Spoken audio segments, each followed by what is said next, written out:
भूखे मरने से अच्छा तो बेइज्जती सहन करना था। शुरू के कुछ दिन तो राजकुमारी के सारे बर्तन हाथों हाथ बिक गए और सुंदर बर्तनों के मुमांगे दाम उसे मिल गए। पर एक दिन राजकुमारी अपने बर्तन लेकर बाजार के एक कोने में बैठ गई। एक दिन एक शराबी सैनिक उधर से निकला। उसका घोड़ा इस लड़की की दुकान से टकराया और सारा सामान टुकड़े टुकड़े हो गया। राजकुमारी घबरा गई और रोने लगी।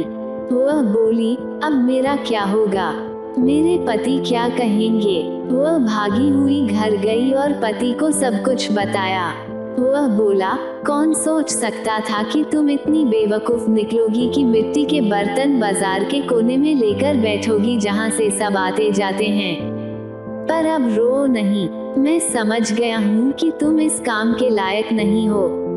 मैं पहले ही राजा के महल में गया था और वहाँ पता लगाया या कि क्या उनकी रसोई में नौकरानी की जरूरत है। उन्होंने तुम्हें रखने का वचन दिया है। वहाँ तुम्हें खाने के लिए भी खूब चीजें मिलेंगी। इस तरह राजकुमारी राजा की रसोई में नौकरानी बन गई। वह रसोई की मदद करती थी। उसे गंदे से गंदा काम करना पड़ता था। आखिर में उसे बचा हुआ गोश्त वगैरह दे दिया जाता था। उससे वह और उसका आदमी अपना काम चलाते थे।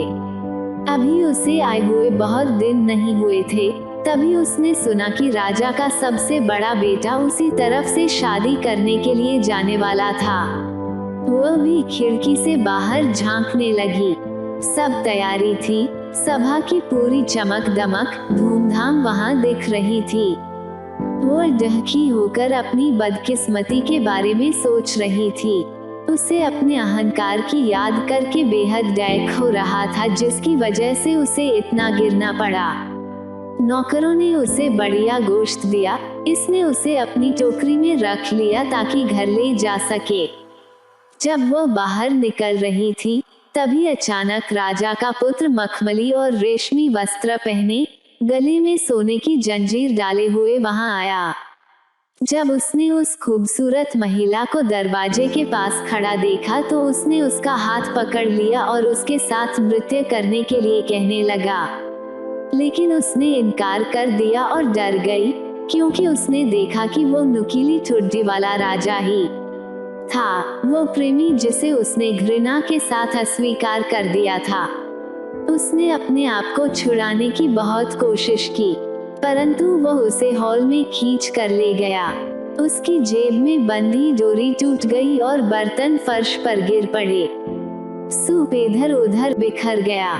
लोगों ने यह देखा तो सभी हंस पड़े और उसका मजाक उड़ाया। वह शर्म से जमीन में गड़ी जा रही थी। वह दरवाजे से बाहर कूद गई और भागना चाहती थी, लेकिन एक आदमी ने उसे सीढ़ियों पर पकड़ लिया और वापस ले आया।